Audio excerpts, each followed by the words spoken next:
लाल बेनिया पियर बेनिया रतन जड़ावल बेनिया।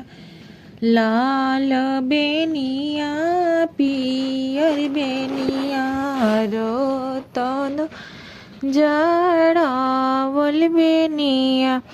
अरे माई करावट फेरत बेनिया टूटी गईले। सासु बिरही बोलिया बोले अरे माई करावट फेरत बेनिया टूटी गईले। सासु दबासलवली के करा लगे नौआ भेजबो के करा लगे बोरिया भेजबो। अरे माई के करा लगे भेजबो बियोग चिठिया।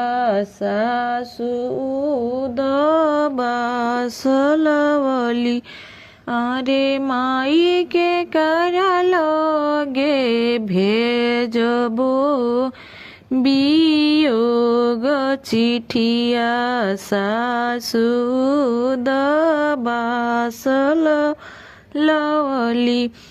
पापा लगे नौआ भेजबो चाचा लगे बोरिया भेजबो। आरे माई भैया लगे भेजबो बियोग चिठिया।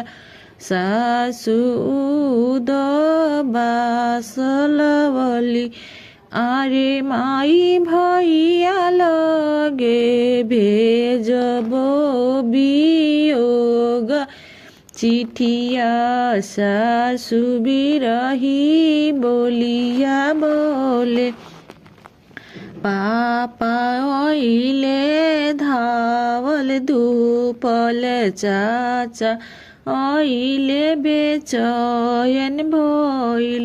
अरे माई भैया आइले घोड़ा पर सवार भइले।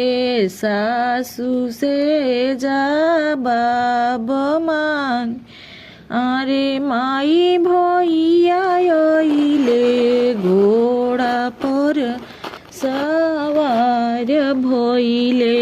सासु से जवाब मांगे हथिया चास दियनी घोड़ावा पाचा सदियनी। अरे माई 9 लाख रुपया नगद दिहनी। बोलिया काहे बिरहिया बोले अरे माई 9 लाख रुपया नगद दिहनी। बोलिया काहे बिरहिया बोले हथिया चास दिहल घोड़ावा पचास दिहल। अरे बाबू सोनावा के चुलिया भालू देहले रहित उचकुनामा खतियोर हानामा पैत। अरे बाबू सोनामा के चुलिया भले दिहले रहित और हाना उचकुनामा खातिर और हानामा लाल बेनिया पियर बेनिया रतन लावल बेनिया। अरे माई करावट फेरत बेनिया टूटी गईले सासु दबा